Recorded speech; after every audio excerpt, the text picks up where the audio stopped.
this kind of works, right? This is not very hard.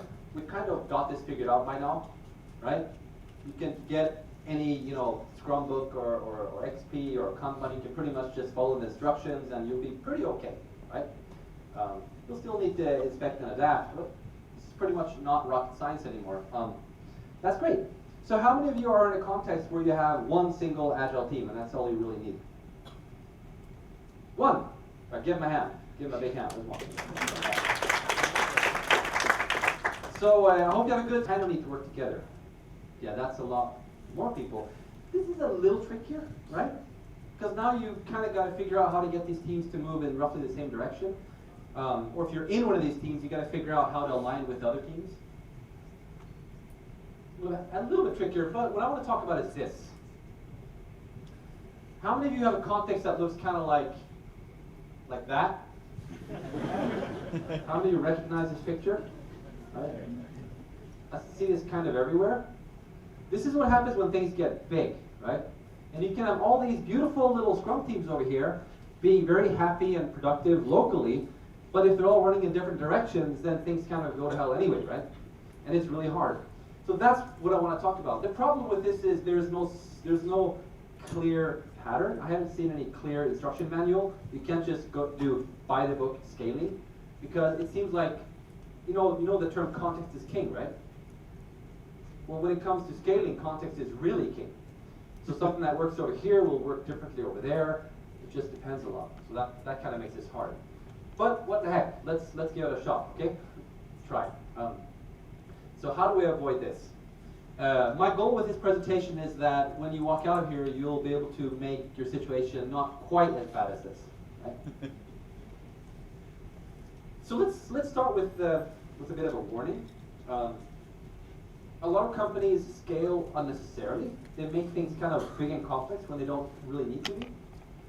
So why do we even scale in the first place? Why do we end up having all these people working together on a big project? I find that the motives behind that are typically things like, well, we need to be a lot of people because we've got a lot of work to do, right? We need a lot of hands on deck because our competition has like 1,500 people working on this, and we have to compete against them, so we need like at least 1,500 people, right? Or whatever.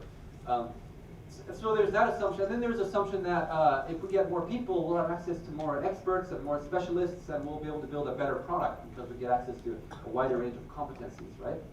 Does that sound familiar? Doesn't mean it's always bad, just be careful with it. So when you're in a scaling context, if you pick up any Agile book, it's going to tell you things like, do sprint planning meetings and have a product owner and things like that. With scaling, there's some more things you need. And I haven't seen so many books that kind of describe that in a clear way. So I'm going to add my own personal take on things that you need to figure out when scaling. And I'll give you some examples of how to do it. Leave it to the team. The team is responsible for whatever. There's this term, the team, right? But with scaling, there is no the team, right? There is no the team. There's a bunch of teams. And you got to figure out who's in which team and which team are we talking about. So yeah, that's a question. Team structure. And also, how do we build feedback loops? How do we make these teams be able to act intelligently in a complex scenario? Because people can only act intelligently in a complex scenario if they have feedback. So how do we do that?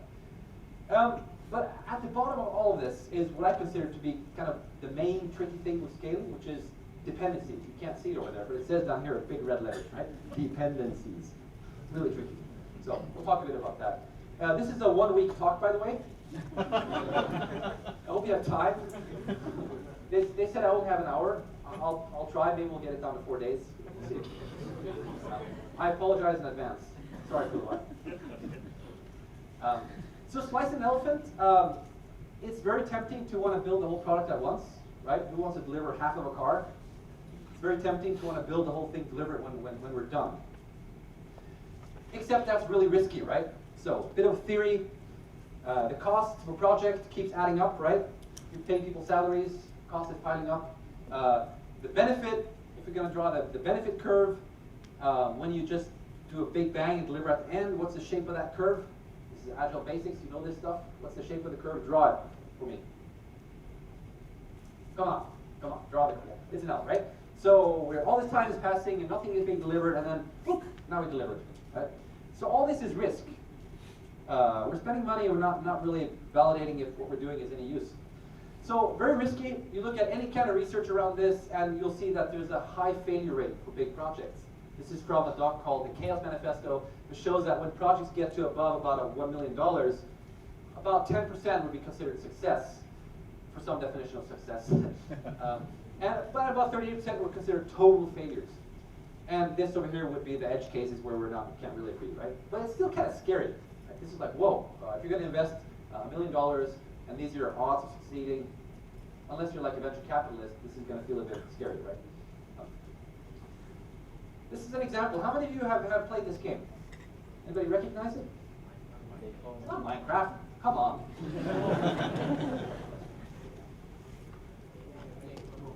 It's Lego something, right?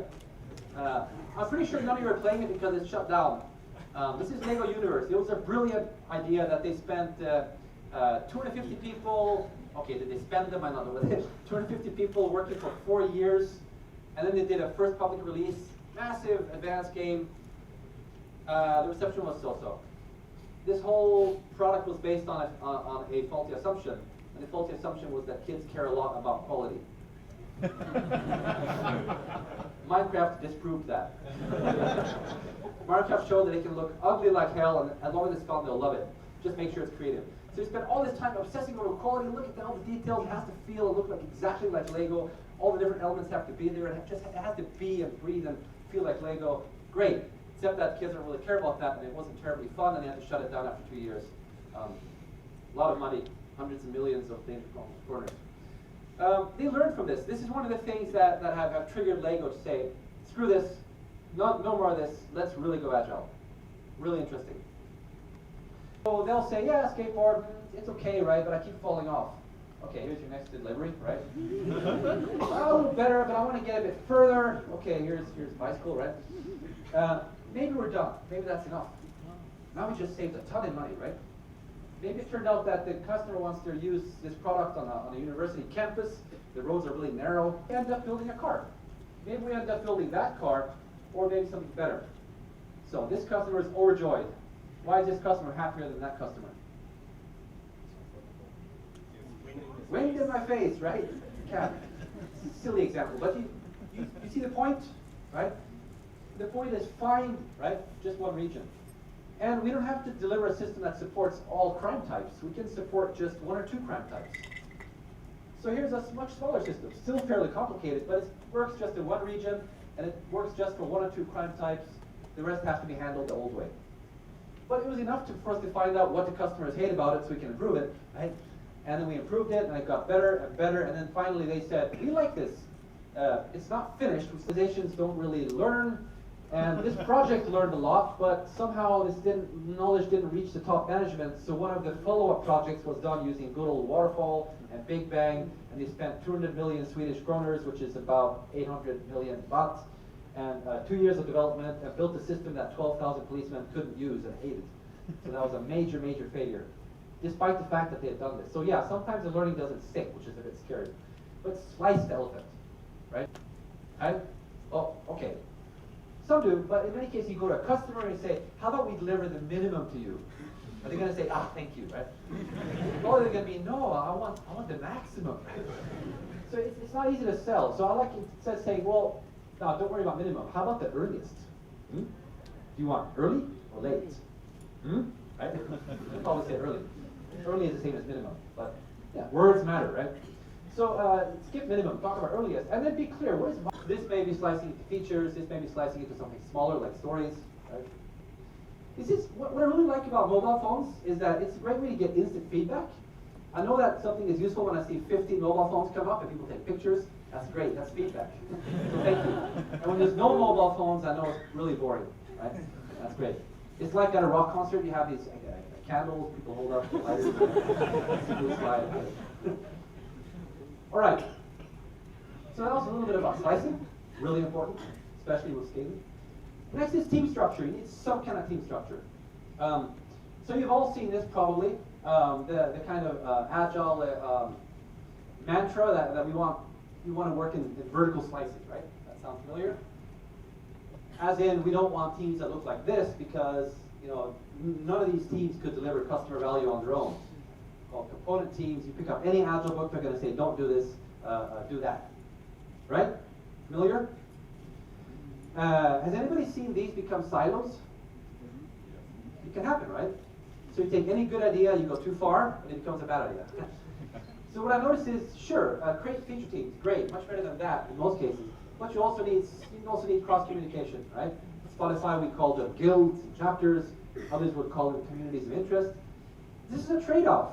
Yes, this will slow you down a little bit, but it will break the silo, and you'll get better architecture, better design, because you have designers talking to designers, server people talking to server people, testers talking to testers.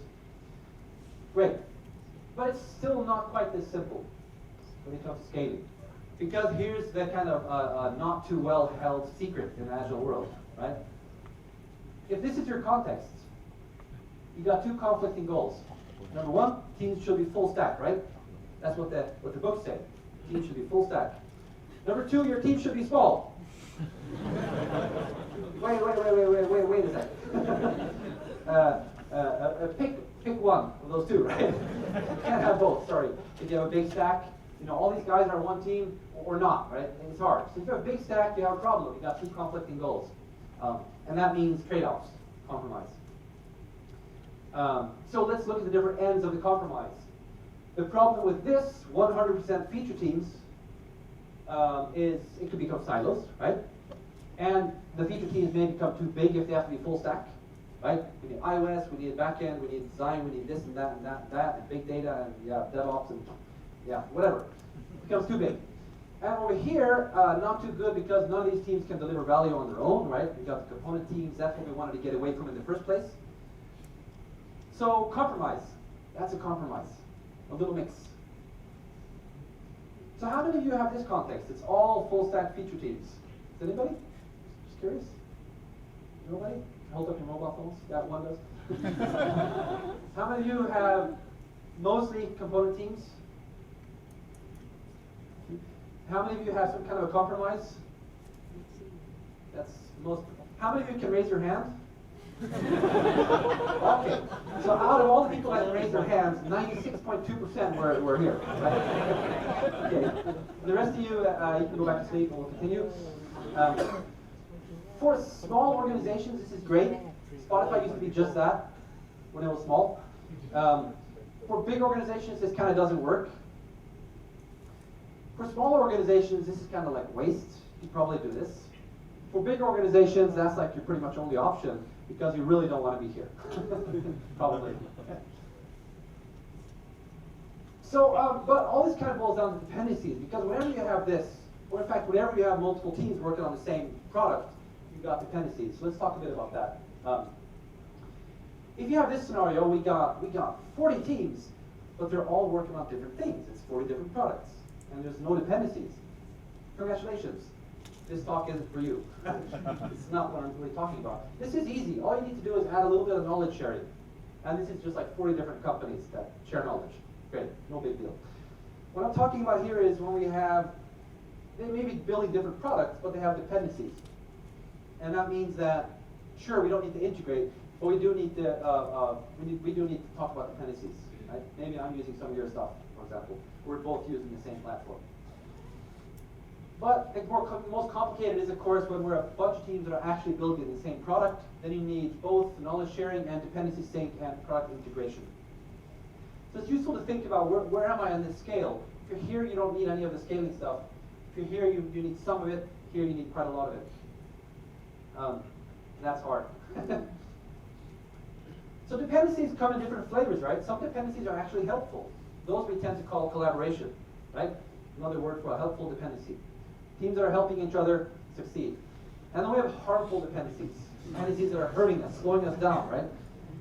So when you talk about dependencies, it's useful to kind of be clear about, well, which ones are working, which are not. You might even want to do some investigation, right? Here's a nice trick. Bottom up. Bottom up, just take any team and ask them, so where are your dependencies? Which other teams and stakeholders do you have to interact with in order to succeed? Okay, and how is that interaction working? Why don't you go and interview one of them and find out how they feel about it, right? And then you may find out that, well, this is working really well, and this is really crap, right? And then that can become a trigger for a conversation about, well, how can we improve this dependency, or maybe even eliminate that dependency by reorganizing it, right? So this is just a useful way of taking the temperature of, do we have a suitable team structure or not? Got a lot of red arrows, then maybe your team structure is wrong. This is an example from Spotify. We used to do this just using a Google spreadsheet. So all teams would go in and just put in, well, we're depending on them, and it's slowing us down. We're depending on those guys, no problem, etc. This is just data, right? Help people become self-aware. And of course, look for systemic problems. So good and bad dependencies. Ideally, once again, full stack team, right? They can deliver independently. They have everything they need. Congratulations, great. But if you're in this kind of hybrid environment with mixed teams, you might run into this problem. Coupled teams, right? Team A cannot deliver without always involving Team B. So if something comes in, oh, we got to do some work, we got to talk to them, we got to wait, comes back, now we're coupled in a bad way. So a positive version of this, companies that are good at this end up with something that looks more like this. Here's Team A, Team A1, Team A2, right? Yes, we're kind of dependent on them, but we're not dependent in real time, right? We're decoupled. It's an asynchronous dependency. So this is a platform team. They're raising the abstraction level so that we can work more effectively, right? So they're building tools, etc. In the same sense that if you're using Java, you're coding in Java, you don't have to go, talk to the guys that build the Java language and wait for them to do something normally, right? They've already prepared the road for you, and you can move quickly, hopefully. So this is different flavors of the same thing, right? It's the same general idea. We have a dependency, but this is a bad one, and this is a good one. So this boils down a lot to mindset, because over here we have external-facing teams, right? They're focusing on customer needs and users. They're looking outside the company. Here's an internal-facing team.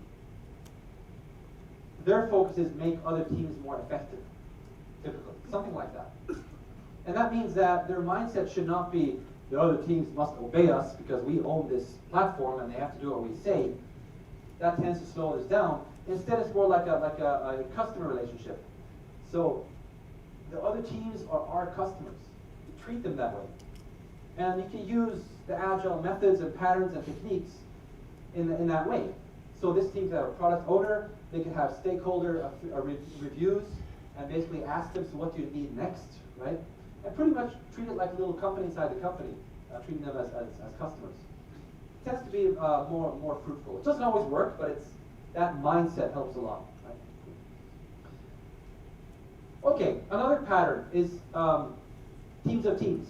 Because when it comes to scaling, this doesn't really work, having a bunch of individuals running around. You generally need to create teams. That's kind of pretty well established by now.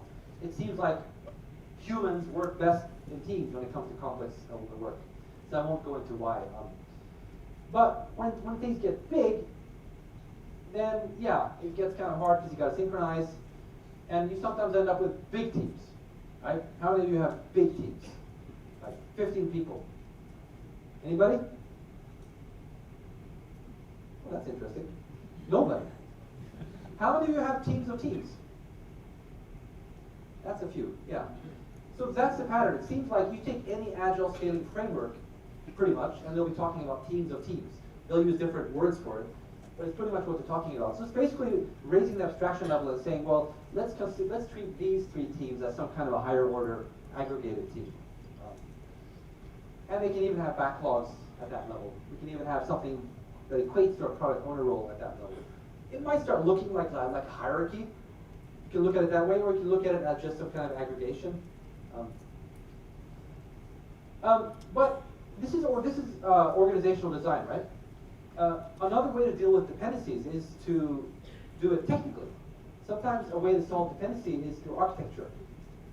So a good example of that is at Spotify, we had this big music player, and it was like a monolith, a single big product that teams had to kind of collaborate to be able to release. And that was okay when it was just like 2 or 3 teams. But then when it was suddenly like 20 or 30, this just didn't really work. It became like a big bang. It was really hard to, the product was never stable enough to release because somebody's always working on something. So instead of reorganizing a whole bunch or introducing a whole bunch of like coordination rules, what they did was quite nice. They changed the architecture. It took a long time. It was a big effort, but it was a good effort, good investment. And turned this into, using Chromium embedded framework, they turned this into like pretty much a web browser. It still looks like a client. You download it, you install it, but actually technically it's like a web browser. So each part of this is like an iframe or a frame. And that means that all the different teams can release things independently. So I can put my stuff into production without synchronizing with you. So this team would own this part of the product, both front end and back end. It helped a lot, helped a whole lot. And I can't think of any better way, in this case, to remove dependencies. So yeah, keep that in mind. Reorganizing is one approach. Another approach is to reorganize the technology, right, to enable decoupling. So here's some guidelines, right? How do we know if we have the right team structure? Because it'll never be perfect. It's really hard, right? It's just a matter of finding good enough. So here's some guidelines. Try to check that each team is roughly this size. It just seems to be the most productive kind of interval for teams. When they get too big, things just get hard. Stable-ish, right? Not necessarily completely stable, but there should at least be a stable core in the team. If people are always moving around, then you, in effect, don't have teams, right? So it's kind of built into the team definition that they're kind of stable. Full-time, co-located, right? Aim for that. You might not get there 100%, but it's a good aspiration. It has a mission. I should be able to ask the team, what's the purpose of your team? Like, well, why are you guys here? And there should be some kind of an answer. They should know who their customers are. Whether it's an external customer or internal customers, they should be able to know who they're working for. And they should have some mechanism for prioritizing between the customers. Because there's always too much work to do, right? There's always more stuff to do than we have time to do. So we have to prioritize, and we need to be able to do that somehow. Either via like a product owner role, or via some kind of a strategic guidelines so that the team can prioritize on their own. And cross-functional. They have all the skills and tools needed to deliver value to their customers. That doesn't necessarily mean full stack all the way. It just means whatever they're doing for their customers. So if this is mostly a back-end team delivering APIs to other teams, well, they should have the skills that they need to be able to deliver back-end stuff end-to-end to their customers, right? And finally, autonomous. They shouldn't always be blocked waiting for instructions or waiting for other teams. They should be able to move ahead fairly much on their own. So you'll never be able to achieve all of this for all teams in a scaling context, but it's a good test, right? Find out, how are we doing? Can we improve our structure to kind of fulfill more of these? Okay, how's this so far? Is this interesting? Hold up your phones if this is interesting. Otherwise, I have other talks I can pull up. Let's check the timing here.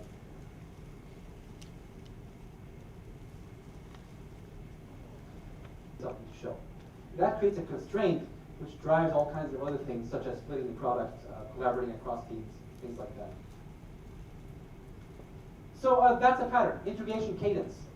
Here's a team, they do, let's say they do Kanban, or maybe they do short sprints. These do longer sprints. You're not necessarily following the same process, but here's that monthly integration, right? Or it could be a weekly integration. It just depends on how fast feedback you want, right? The demo integration comes with an overhead cost, so that's a trade-off. But typically it would be a week or maybe a month, depending on the size of your product. Of course, ideally, in a perfect world, you wouldn't need this because you're doing what? What's the big buzzword? Continuous integration. That's so 90s. What's the new continuous thing that's even cooler? Delivery, right? Even cooler. And in a few months, we're going to have another buzzword that replaces that. So enjoy it while it lasts, right? By the way, this is just an example of what it might look like one of these integration events. But yeah, you don't necessarily need to wait. If you can integrate more often, that's great, right? But at the very least, you usually need some point where everything comes together and you get real people looking at the real product giving real feedback, right? And you're not going to do that after every commit. So here's another pattern. It seems almost unavoidable in a scaling context. Here's our sprints, right? Or something like it. Short feedback loop, a few weeks. Sprint backlogs or the equivalent. Typically, you have multiple levels, multiple planning and alignment horizons. So in addition to the sprints that are ticking along, we have something bigger. It could be a quarterly planning cycle, or every 2 months we all get together, right, to look at the big picture. Because here people tend to get lost in details. So I don't know, how many of you have like this, multiple levels of planning and alignment? It's a few, yeah.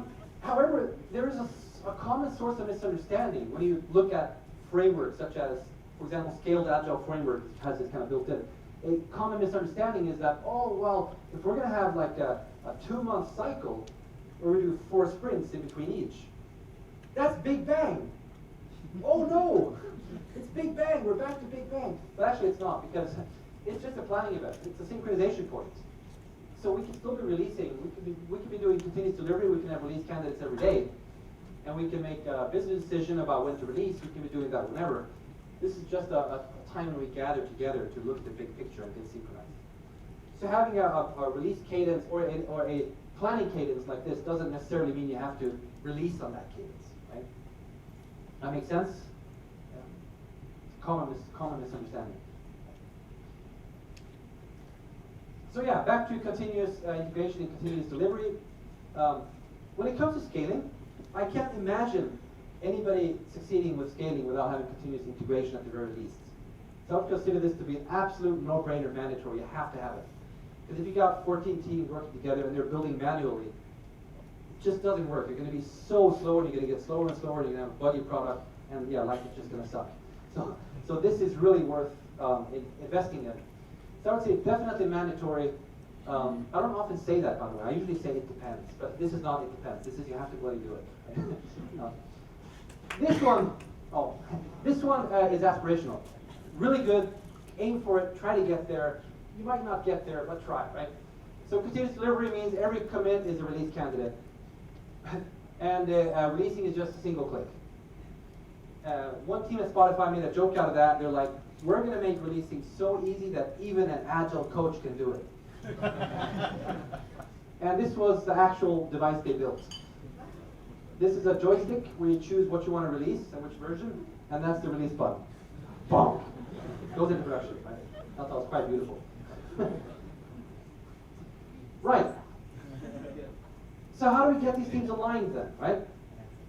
We had this, right? This is a problem, a very common problem. Some of the things I showed you would help, but let's add some more. A bit controversial, but have you heard of this thing called leadership? Yeah? There's something called leader, right? Yeah.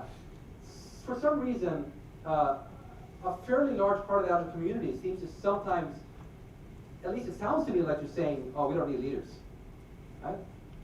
And I've kind of been surprised because I've seen so many projects that when they get big and they don't have a leader, things kind of go south. So this is my personal opinion that if you're going to build something fairly big, you need someone here, right? Maybe you have product owners in every team, that's great. Maybe you have Scrum Masters, that's great, but it's not enough. You'll need someone over here.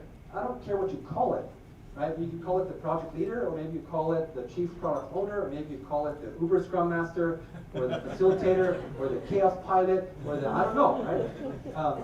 But somebody. And the job of that person is basically to create some clarity, to help everybody understand, why are we here? What is this thing we're trying to build, right? So this is not the micromanager assigning tasks to people. That we don't want, right?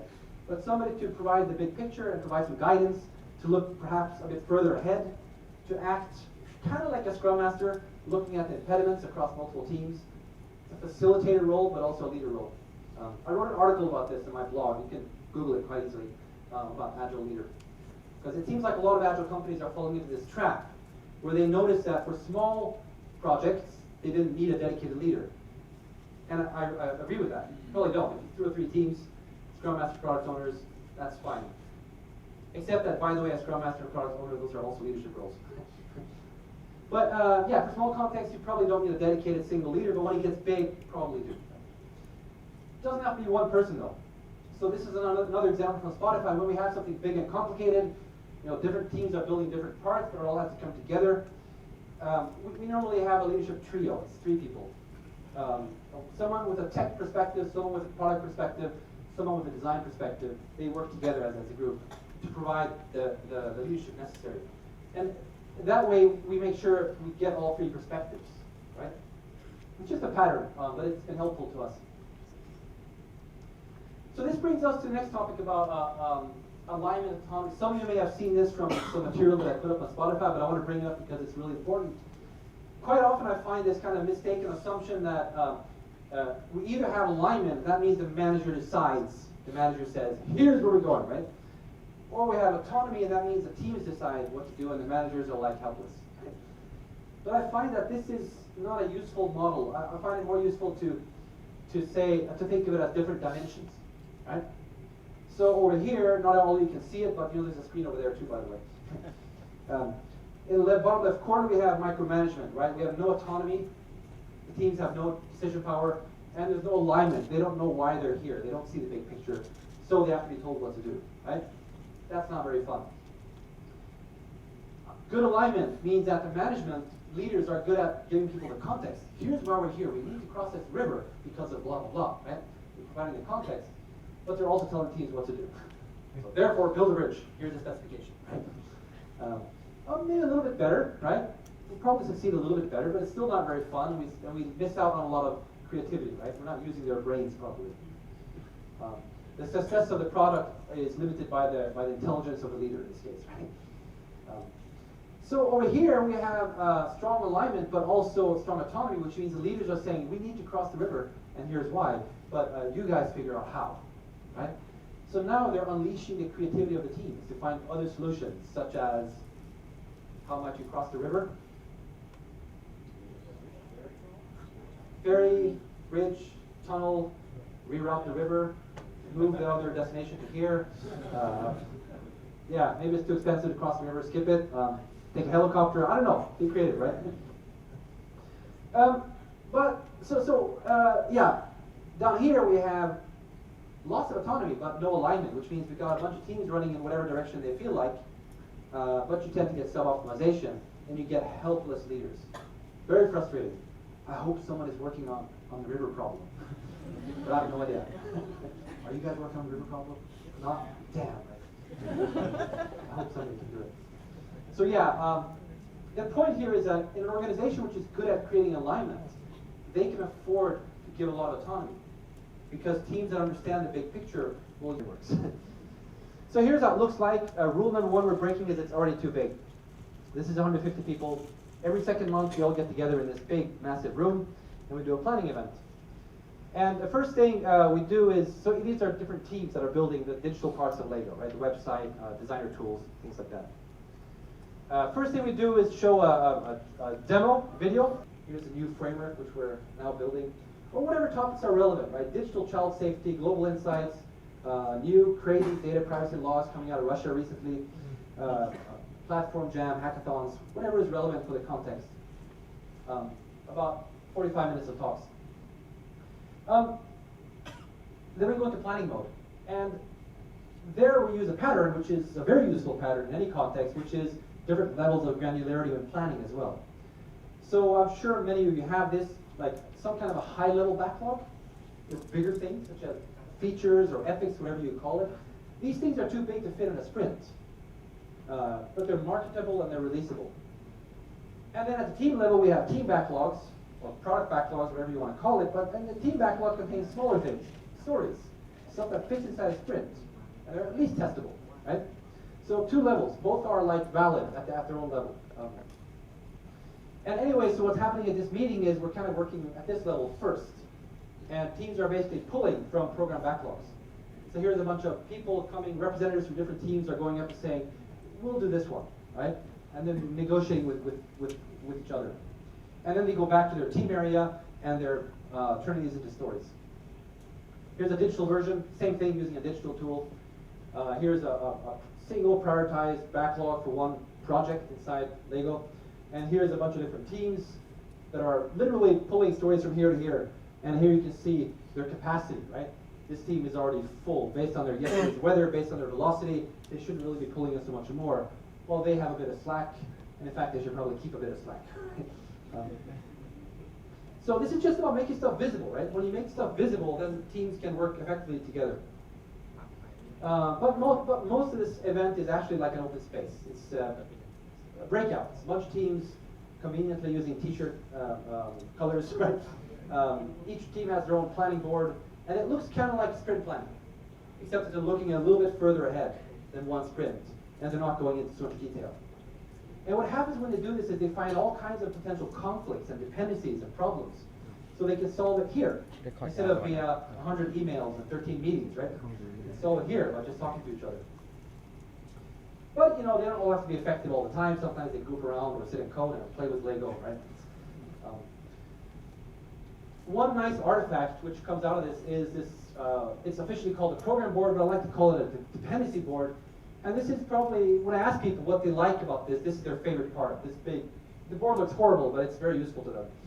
It's just dependencies. It shows, beautiful, isn't it, right? This is reality staring you in the face, right? Over here, each column is a team, right? Each column is a team. Which team is that? Corporate IT. Each row is a sprint. So we're looking ahead about 4 sprints. And yellow sticky means in order to build this feature, we need, follow the red line, that from you guys by that date, right? So yellow is dependent on pink. And here we can see a bottleneck, right? Everybody needs stuff for corporate IT. Everybody's not going to get what they need at the right time, so visualize that problem, talk about it. So this causes collaboration, it causes synchronization, but it also causes things like, what the heck, why are we so dependent on those guys? Can't we get our own hardware? Can't we put stuff in the cloud? So this has triggered all kinds of improvement efforts just because things got visible. So dependency boards like this, very useful. In fact, they use it on a daily basis. These are the Scrum Masters inside the head office at Lego doing Scrum of Scrums. And they're basically knocking off dependencies like, okay, we've solved this one now, this one's solved, right? We're adding new ones. Nobody needs to understand the whole picture, but everybody has value in seeing some part of the picture, plus the patterns. So just at Spotify, similar, we don't have Spotify is a little bit better at avoiding big projects. Not always, but Spotify tries to avoid big projects with a lot of dependencies, but sometimes they can't. Sometimes they have big projects with many dependencies. And then, yeah, again, dependency board. This one is a bit simpler. It's more like a current snapshot. It's not looking so far ahead. It's a current snapshot. Who's waiting for what from whom right now, right? And every day the teams meet in front of this board, and they basically put pink stickies. I need this license from that team. I need this from those guys. And then yeah. So Scrum becomes like a marketplace to discover unresolved dependencies and find out who needs to talk to who, right? So yeah, dependency visualization, very, very valuable to create alignment. It's just a detail, but I find it quite useful. When it comes to big projects, big efforts, scaling, the risk is worse, right? You get bigger risk when you got more people involved. I haven't seen a lot of risk management built into Agile methods. So here's a pattern that we started using at Lego. It's basically that during this big planning meeting, every program level initiative, so typically it would be something that involves 5 or 6 teams, would be like a program or a project. Those guys together would have a risk board, and they would identify things like, well, what if the relocation isn't done in time? What if the current infrastructure is unstable? Things that you're worried about, right? Goes up here. And then the teams try to collaborate to do something about it.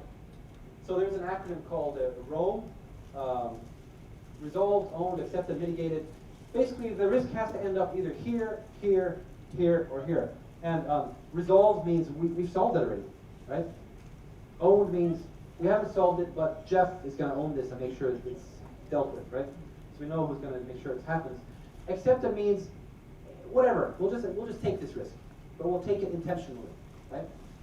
And mitigated means we know what we're going to do about it.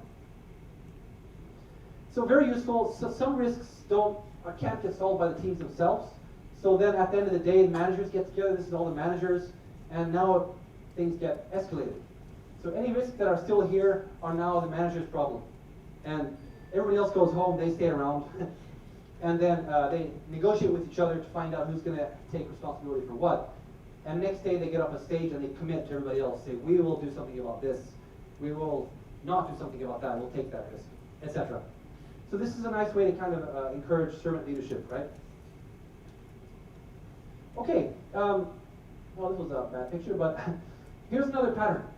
Information radiators in general, right? They're useful in any context, but with scaling it becomes like extra important. So big boards of various sorts, whether it's in the hallway, whether it's inside some room, right? Some people call it the war room, right? I like the term the Zen room better, right? It's the room you go into so you can take a deep breath and relax because now you have a big picture, right? Instead of it's the room you go into and you start fighting each other. So yeah, I like the Zen room better. Here's an example. Big government project. We see epics turning into features, flowing across the board, flowing across different teams. High level picture, program level. But each team has their own board as well. So it's 2 tiers. So up here, down here we have teams doing their daily scrums. One member from each team goes up here, and they do like a scrum of scrums in front of the big board. So stories are flowing here, features and epics are flowing up there. Gives you both, right? Tactical day-to-day view and high-level view. And of course, that can be used for planning. So this high-level board, we can start counting the cards, how many things over there are like done, like in production or ready for production. And we can just count how many cards, and that gives you velocity, right? Or if we have story points on them, we can count the story points. But basically, an aggregated velocity, which means we don't need velocity at a team level. It's wonderful, saves a lot of time, right? Just aggregate it. Us as an organization, all these 60 people together, it looks like we managed to release about 3 or 4 stories per week on average. So now we can make a release burn up. Here they had some trouble. But then finally they managed to sort it out, and now we can make some projections and say, well, it looks like, you know, roughly that will be done by the next release train or the next release window. In this case, it was every 2nd month we had something getting released to all the policemen. Some of those will be done, but not all, and none of those will be done. Right? This is all about enabling a conversation to happen. But I've been surprised at how you can get away with fairly simple tools, even in a fairly big, complex project, by basically just counting how much stuff is getting done. Right? But again, you need to slice the elephant. If you don't slice the elephant, you don't have pieces. If you don't have pieces, you can't count them. If you can't count them, you have no idea when the heck you're going to get done. Right? So it's hard. Okay, wrap up. Don't go overboard with Agile. What I mean with that is, Agile came about as a response, as a response to a bunch of practices that were causing trouble, right? Big upfront planning, big upfront architecture wasn't quite working for us. So Agile came about as a response to that. But if you take it too far, you kind of end up with that, right? Oh, we don't want big upfront plans, so we have no plans. We don't like big upfront architecture, so we have no architecture. Does that sound familiar? Have you seen that tendency? Right? It doesn't really work, at least for big complex things. So you do need planning, but it doesn't need to be big up front. It can be rough, it can be adaptive, it can be high level, but it does need to be done. And same thing with architecture. Yes, you need some kind of a vision, some kind of idea what kind of architecture we're going to have. It's just that it might be a one single big picture instead of like a 60-page document with lots of little details, right? So yeah, I would call that waterfall, I would call that bad Agile, I would call that good Agile. Again, there's stuff you need to figure out. If you're going to scale, right, which you really don't want to do unless you have to, if you're going to scale, you simply have to figure these things out one way or another, right? I talked about. What I gave you wasn't answers, I just gave you examples. So some might work for you, some might not.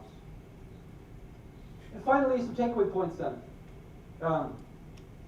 It's weird, I've been doing this for 10 years, helping companies scale. I still feel like a beginner. It just seems so hard. So I think I'll just be a beginner for the rest of my life with this stuff. But one thing is clear, it hurts, right? Scaling hurts. So, and that's not because of Agile, it's just because of scaling. Scaling hurts, so keep things as small as possible. Agile is a means, not a goal. So don't go Agile jihad, right? And say we're going to throw everything out. No, you can't have a PMO because we're Agile. You can't have a project manager. You can't have specifications. And you throw everything else. Be careful, right?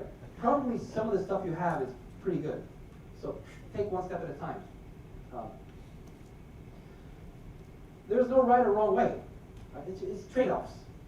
So whatever any book will tell you, most likely you're in a trade-off situation and you got to experiment and find the right balance, especially when it comes to scaling. And there's no one-size-fits-all. There's lots of scaling frameworks now, right? And most of them I've looked at seem pretty decent. They're pretty good ideas baked into them, as long as you don't do everything in it, right? But none is going to fit perfectly. So you take a scaling framework, you might follow it as a starting point, but then you need to keep evolving. Just like with any agile method, right? Scrum, XP, Kanban, whatever by the book. Start by the book, could be good, but then keep evolving. Feedback loop seems to be kind of the main thing. If you just make sure you have feedback loops built into all parts of your process, then yeah, that enables people to act smart. And if people can act smart, then scaling can actually work. So that'll give you a better product because people see how the product is performing and they can adapt to it. But it also gives you a self-improving organization because people can make changes themselves, and you don't need some mastermind manager or mastermind coach that figures everything out. So yeah, find ways to build in feedback loops at all levels. Those are some takeaways. So yeah, I guess that's it. They're going to start reconfiguring the room now, so we got to get out. But I'll be happy to have discussions with people just outside here. All right? Thank you.